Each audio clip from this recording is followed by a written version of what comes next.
कृष्णा राधे राधे। आज पौष माह के शुक्ल पक्ष की द्वादशी तिथि है और आज ही प्रदोष व्रत भी है। तो पहले सुनेंगे तुलसी माता की कथा और फिर सुनेंगे प्रदोष व्रत की कथा।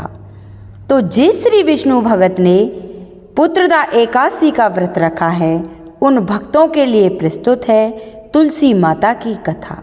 एकादशी का व्रत रखने वालों को द्वादशी के दिन व्रत का पारायण करने से पहले तुलसी माता की कथा अवश्य सुननी चाहिए, जिससे हमें भगवान विष्णु की कृपा प्राप्त होती है और हमारा व्रत भली भांति पूरा होता है। तो शुरू करते हैं तुलसी माता की कथा।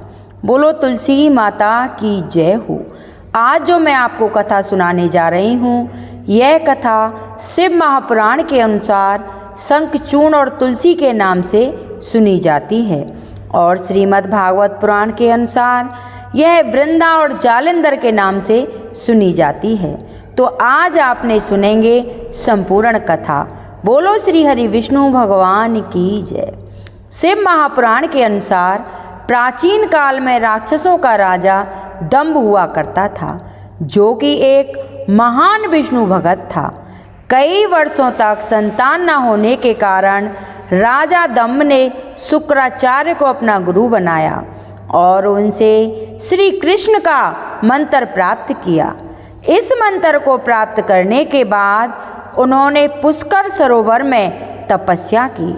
भगवान विष्णु उनकी तपस्या से बहुत ही प्रसन्न हुए और उन्होंने संतान प्राप्ति का आशीर्वाद दे दिया। राजा दंभ के यहाँ एक पुत्र ने जन्म लिया। उस पुत्र का नाम रखा गया शंखचूर्ण। बड़े होकर शंखचूर्ण ने ब्रह्मा जी को प्रसन्न करने के लिए पुष्कर में घोर तपस्या की थी। शंखचूर्ण की तपस्या से प्रसन्न होकर ब्रह्मा जी ने शंखचूर्ण को वरदान मांगने को कहा। तो शंखचूर्ण ने कहा, यदि आप मुझसे या मेरी भक्ति से इतने ही प्रसन्न हैं तो मुझे वरदान दो कि मैं हमेशा अमर रहूं, कोई भी देवता मुझे मार ना सके। तो ब्रह्मा जी ने यह वरदान तो उसे दिया नहीं और कहा कि अमर तो कोई नहीं है। मैं तुझे एक युक्ति बता सकता हूँ कि वह बद्री वन में जाकर धर्मध्वज की बेटी तुलसी से विवाह करे, जो इस समय तपस्या कर रही है। अगर तुम्हारा विवाह तुलसी से होता है तो तुम्हें कोई नहीं मार सकता, क्योंकि उसका सतीत्व अखंड होगा। इसी वजह से तुम्हारा कोई भी बाल बांका नहीं कर पाएगा। इस तरह का वरदान पाकर शंखचूर्ण बहुत ही प्रसन्न हुआ। उधर शिरडी मुनि की पुत्री तुलसी बहुत ही सुंदर थी। उसकी इच्छा थी कि उसका विवाह भगवान नारायण के साथ हो। इसीलिए उन्होंने नारायण पर्वत की घाटी में बद्री वन में घोर तपस्या की। दीर्घ काल तक तपस्या करने पर ब्रह्मा जी ने प्रसन्न होकर दर्शन दिए और वरदान मांगने के लिए कहा। तो तुलसी ने कहा कि हे सृष्टि के रचयिता ब्रह्मदेव, आपको बारंबार प्रणाम है। आप तो अंतर्यामी हैं, सबके मन की बात जानते हैं। फिर भी मैं अपनी इच्छा तुम्हें बताती हूँ। अगर आप मुझसे इतना ही खुश हैं तो मुझे वरदान दें कि मैं चाहती हूँ कि मेरा विवाह श्री हरि नारायण के साथ हो। तो ब्रह्मा जी ने कहा कि तुम्हारा अविष्ट तुम्हें अवश्य मिलेगा, ये मेरा आश्वासन है। तुम्हें तुम्हारा अविष्ट जरूर मिलेगा, लेकिन अपने पूर्व जन्म में किसी अपराध के कारण तुम्हें श्राप मिला था। तो आज मैं तुम्हें बताता हूँ। पिछले जन्म में तुम अपने युवा अवस्था में अपने विवाह की इच्छा लेकर तीर्थ यात्रा करने निकली थी। कई जगहों की यात्रा के बाद एक बार तुमने गंगा किनारे एक वैश्य को तपस्या करते देखा। तो तपस्या में लीन गणेश जी को देखकर तुमने उनसे विवाह का मन बना लिया और सीधे ही गणेश जी के समक्ष विवाह का प्रस्ताव रख दिया। इस तरह से गणेश जी की तपस्या भंग हो गई। तपस्या भंग होने से गणेश जी नाराज हो गए क्योंकि उनकी तपस्या भंग हो गई थी। और गणेश जी ने तुम्हें विवाह का प्रस्ताव ठुकरा दिया। इस बात से नाराज होकर तुमने गणेश जी को 2 विवाह होने का श्राप दे दिया। तो गणेश जी और भी क्रोधित हो गए कि तुम्हारा भी विवाह शंखचूड़ जालिंदर से होगा, जो कि एक राक्षस है। राक्षस की पत्नी का होने का श्राप सुनकर तुलसी ने गणेश जी से माफ़ी मांगी। तब गणेश जी तुलसी से कहने लगे कि वह भगवान विष्णु और कृष्ण की अति प्रिय होगी, साथ ही कलयुग में जगत और जीवन की मोक्ष देने वाली होगी। नित्य प्रतिदिन तुम्हारी पूजा की जाएगी, लेकिन मेरी पूजा में तुम्हें चढ़ाना अशुभ माना जाएगा। मैं तुम्हें शराब से मुक्त तो नहीं कर सकता। इस तरह तुम्हें पूर्व जन्म में शराब मिला था। इसी प्रकार श्री हरि के एक पार्षद को भी दानव कुल में जन्म लेने का शराप मिला है। दानव कुल में जन्म लेने के बाद भी उसमें नारायण का अंश विद्यमान रहेगा। इसीलिए इस जन्म में पूर्व जन्म के पाप से संपूर्ण नारायण तो नहीं, नारायण के अंश से दानव कुल में जन्मे शरापग्रस्त पार्षद के साथ तुम्हारा विवाह होगा। शराप मुक्त होने पर भगवान श्री हरि नारायण सदा सदा के लिए तुम्हारे पति हो जाएंगे। तो तुलसी ने ब्रह्मा जी के इस वरदान को स्वीकार किया, क्योंकि मानव कुल में जन्म लेने के कारण उसे यह भोग तो भोगना ही था। तुलसी बद्री वन में रहने लगी। नारायण का पार्षद दानव कुल में शंखचूड़ के नाम से पैदा हुआ था। कुछ दिनों के बाद वह भ्रमण करता हुआ बद्री वन में आया और तुलसी को वहां देखते ही उस पर मुक्त हो गया और तुलसी के सामने उसने विवाह का प्रस्ताव रख दिया। इतने में वहां पर ब्रह्मा जी भी आ गए और तुलसी से कहा कि तुलसी, शंखचूड़ की ओर देखो, वो कैसा व्योम है। इसका स्वरूप दानव कुल में जन्म लेने के बाद भी लगता है जैसे इसके शरीर में नारायण का वास हो। इसीलिए शादी के प्रस्ताव को तुम स्वीकार कर लो। यह सुनकर तुलसी को भी लगा कि उसकी तपस्या पूर्ण हो गई है, उसे इच्छित फल मिला है। इसीलिए उसने शादी के लिए हाँ कर दी। फिर शंखचूड़ के साथ तुलसी का गंधर्व विवाह हो गया और वह शंखचूड़ के साथ पत्नी बनकर उनके महल में आ गई। शंखचूड़ ने अपनी पत्नी परम सुंदरी सती साध्वी तुलसी के साथ बहुत दिनों तक राज्य किया। उसने अपने राज्य को इतना विस्तारित किया कि देवलोक तक उसके अधिकार में आ गया। स्वर्ग का सुख भोगने वाले देवताओं की दशा भिखारियों जैसी हो गई। शंखचूड़ किसी को कष्ट नहीं देता था, पर राज्य छिन जाने से सारे देवता ब्रह्मा, विष्णु और शिव की सभा में गए और अपनी समस्या बताई। तो ब्रह्मा जी ने कहा कि तुलसी परम सती साध्वी है, उसका विवाह शंखचूड़ से मैंने ही किया था। शंखचूड़ को तब तक नहीं हराया जा सकता, ना ही वह मारा जा सकता है, तब तक शंखचूड़ की जिंदगी में तुलसी है। क्योंकि तुलसी का सतीत्व अखंड है, इसलिए ना तो वह मारा जा सकता है और ना ही हराया जा सकता। तो विष्णु जी ने कहा कि शंखचूड़ पूर्व जन्म में मेरा ही पार्षद था। शराप के कारण उसे दैत्य कुल में जन्म लेना पड़ा। इस जन्म में मेरा अंश उसमें व्याप्त है, साथ ही तुलसी के पतिव्रत धर्म से वह अजय है। फिर सारे देवताओं की सहमति से भगवान शिव के नेतृत्व में शंखचूड़ के पास संदेश भेजा गया, तो वह देवताओं का राज्य लौटा दे या फिर उनसे युद्ध करे। शंखचूड़ भगवान शंकर के पास पहुंचा और उनसे कहा कि हे देवादिदेव, आपके लिए देवताओं का पक्ष लेना उचित नहीं है। राज्य बढ़ाना हर राजा का कर्तव्य है। मैं किसी को दुख नहीं दे रहा हूँ। देवताओं से कहिए कि वो मेरी प्रजा बनकर रहें। मैंने आपका भी कभी कोई अपमान नहीं किया है। हमारा आपका युद्ध करना शोभनीय नहीं देता। अगर आप हार गए तो बड़ी लज्जा की बात होगी, अगर मैं हार गया तो आपकी कीर्ति बहुत अधिक नहीं बढ़ेगी। तो भगवान शंकर जोर से हंसे, क्योंकि वो तो सारा रहस्य समझते थे कि तुलसी और शंखचूर्ण की शराब की अवधि लगभग पूर्ण हो चुकी थी। तो भगवान शंकर हंसकर बोले कि इसमें कीर्ति और लज्जा की तो कोई बात नहीं है। तुम देवताओं का राज्य लौटाकर उन्हें अपने पद पर रहने दो। युद्ध से बचने का यही एक उपाय है, और मेरी बात मान लो। तो शंखचूर्ण ने कहा कि मैंने युद्ध के बल से देवलोक को जीता है, उसे कोई युद्ध द्वारा ही वापस ले सकता है। यह मेरा भी अंतिम उत्तर है। अब मैं जा रहा हूँ। ऐसा कहकर शंखचूर्ण वहाँ से चला गया।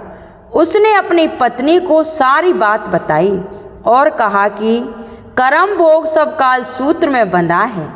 जीवन में हर्ष, शोक, सुख, दुख, मंगल, अमंगल सब काल चक्र के अधीन है। हम तो केवल निमित्त हैं।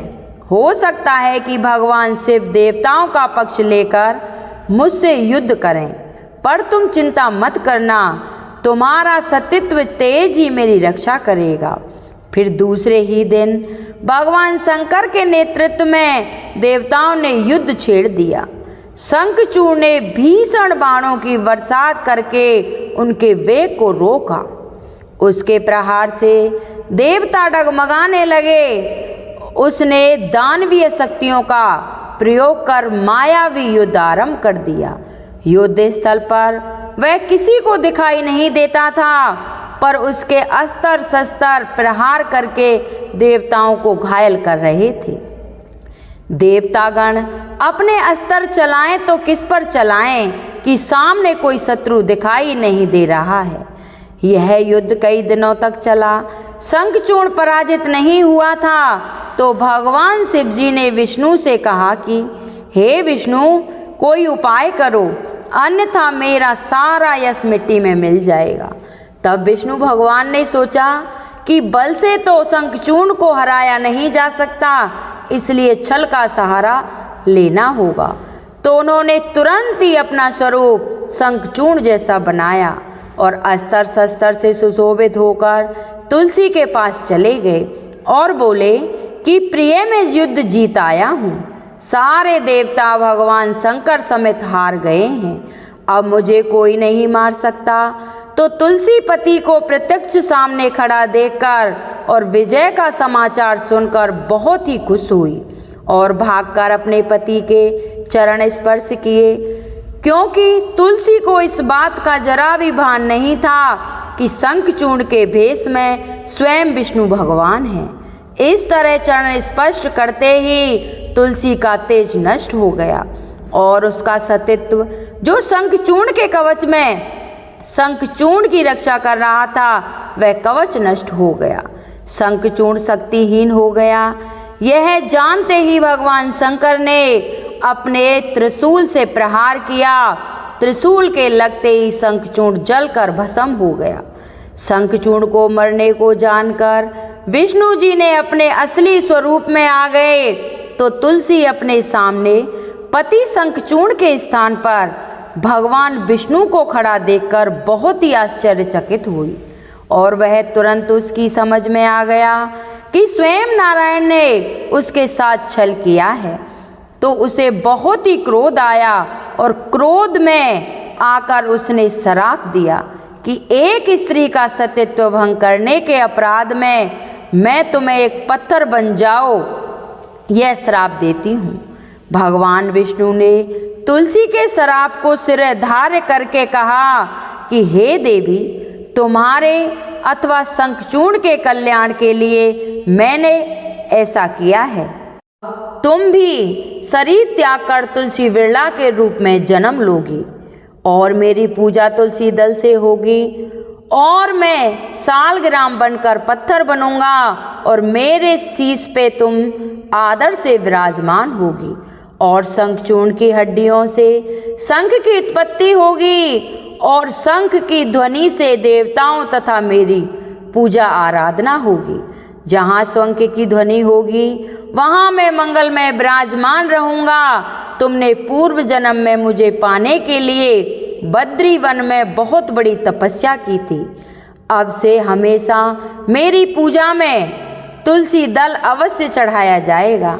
अगर कोई तुलसी दल नहीं चढ़ाएगा तो उसकी पूजा पूरी नहीं होगी। तभी से तुलसी को धार्मिक अनुष्ठानों में विशेष महत्व दिया गया है। तुलसी के पौधा का इस्तेमाल धर्म कर्म में, पूजा अर्चना में आदि में होता है। तुलसी दल का उपयोग भोग और प्रसाद में भी किया जाता है और चरणामृत में भी किया जाता है। तो ये थी तुलसी माता की कथा, जो कि द्वादशी के पारायण में सुनी जाती है। बोलिए विष्णु भगवान की जय, बोलिए तुलसी माता की जय। सुनेंगे राजा अम्बरीश की कथा, जो कि हस्त द्वादशी के दिन सुनी जाती है। बोलिए विष्णु भगवान की जय। राजा अम्बरीश राजा नाभाग के पुत्र थे। वह 7 द्वीपों के राजा थे। वह बहुत ही ब्रह्म ज्ञानी और विष्णु भक्त थे। वह भगवान विष्णु की कथाएं सुनते और मंदिरों में दर्शन करने जाते। विष्णु भक्तों के आगे वह घर, स्त्री, पुत्र, धन, धान्य सब कुछ तुच्छ समझते थे। एक बार भगवान विष्णु को प्रसन्न करने के लिए उन्होंने साल भर तक पत्नी सहित एकादशी का व्रत रखा था। कार्तिक में जब समाप्त हुए तो उन्होंने 3 दिनों तक उपवास किया। विष्णु भगवान का पूजन किया, ब्राह्मणों को 60,000 गौओं का दान दिया, संत महात्माओं को दान दिया और उन्होंने भोजन करवाया और संतुष्ट किया। राजा अम्बरीश जब ब्राह्मणों को भोजन करवाने के पश्चात पारायण करने लगे तो उसी समय दुर्वासा ऋषि अतिथि के रूप में वहां पर आ गए। राजा अम्बरीश ने दुर्वासा ऋषि का पूजन और स्वागत किया और उन्हें भोजन के लिए निमंत्रण दिया। दुर्वासा ऋषि कहने लगे कि मैं पहले यमुना नदी में स्नान कर भोजन करूंगा। दुर्वासा ऋषि स्नान करने चले गए। उधर द्वादशी केवल कुछ मुहूर्त ही शेष रह गई थी। मुहूर्त में पारायण करना आवश्यक था, नहीं तो राजा का व्रत निष्फल हो जाता। राजा अम्बरीश दुविधा में पड़ गए। क्यों दुर्वासा ऋषि अपनी बात से नहीं आए थे? अगर अतिथि ब्राह्मणों को भोजन कराए बिना पारायण करते तो पाप के भागीदार बनते, लेकिन पारायण किए बिना द्वादशी व्यतीत हो जाने पर पारायण का महत्व समाप्त हो जाता।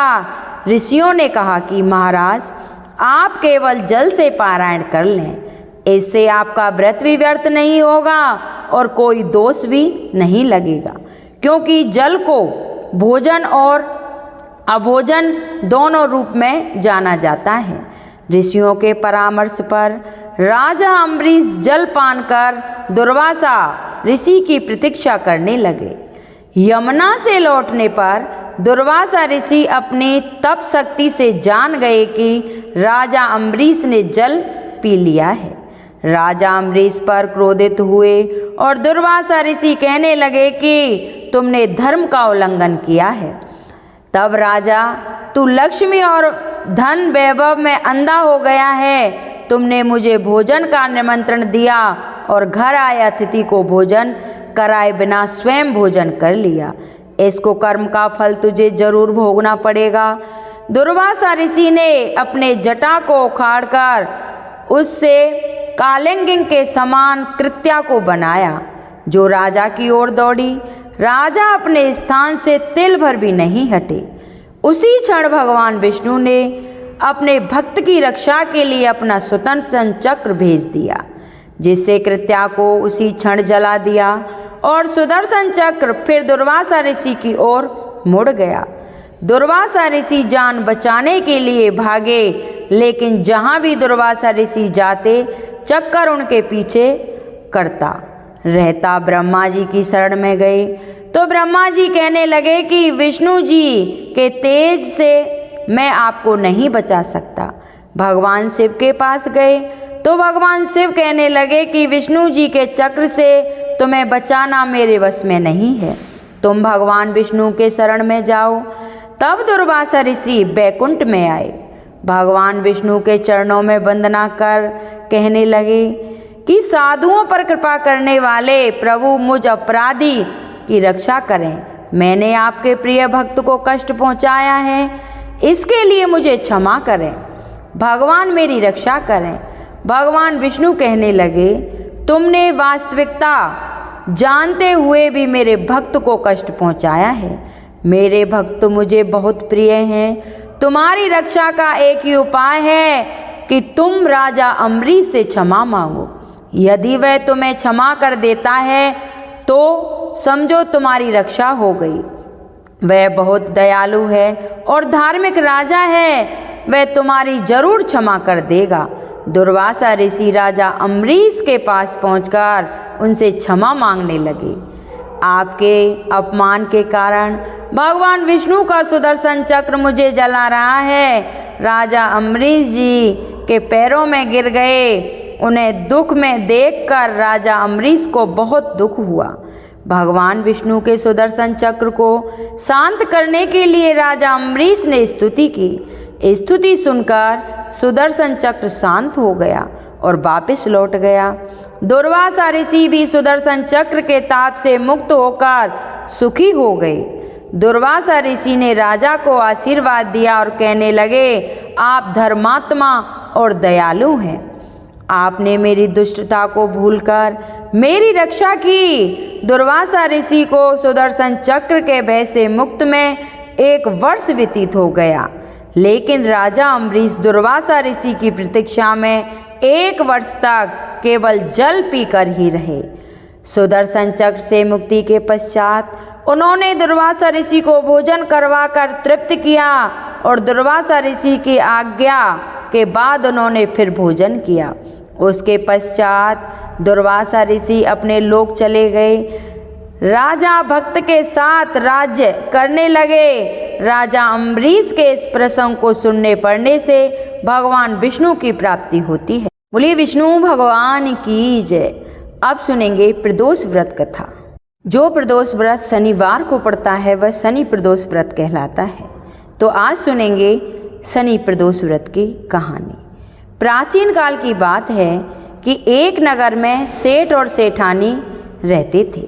सेठ के घर में हर प्रकार की सुख सुविधाएं थीं, लेकिन संतान नहीं होने के कारण सेठ और सेठानी हमेशा दुखी रहते थे। काफ़ी सोच विचार करके सेठ जी ने अपना काम नौकरों को सौंप दिया और खुद सेठानी के साथ तीर्थ यात्रा पर निकल पड़े। अपने नगर से बाहर निकलने पर उन्हें एक साधु मिले जो ध्यान मग्न बैठे थे। सेठ जी ने सोचा क्यों ना साधु से आशीर्वाद लेकर आगे की यात्रा की जाए। सेठ और सेठानी साधु के निकट बैठ गए। साधु ने जब आंखें खोली तो उन्हें ज्ञात हुआ कि सेठ और सेठानी काफ़ी समय से आशीर्वाद की प्रतीक्षा में बैठे हैं। साधु ने सेठ और सेठानी से कहा कि तुम्हारा दुख जानता हूँ, तुम शनि प्रदोष व्रत करो, इससे तुम्हें संतान सुख प्राप्त होगा। साधु ने सेठ सेठानी को प्रदोष व्रत की विधि भी बताई और भगवान शंकर की यह वंदना भी बताई कि इस वंदना को जरूर करना।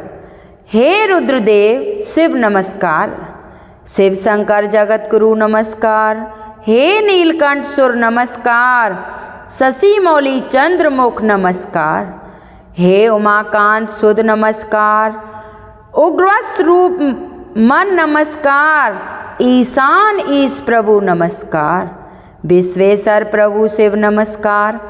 दोनों साधु से आशीर्वाद लेकर तीर्थ यात्रा के लिए आगे चल पड़े।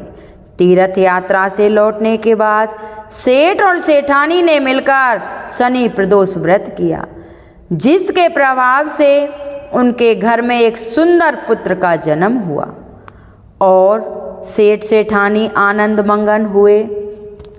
हे प्रभु, हे शंकर भगवान, जैसे आपने सेठ सेठानी की मनोकामना पूर्ण की, वैसे ही मेरी कहानी सुने हुंकारा भरे उनकी सभी मनोकामना पूर्ण करना। बोलो शंकर भगवान की जय। आपको ये हमारी कथाएं कैसी लगी कृपया कमेंट बॉक्स में ज़रूर बताएं।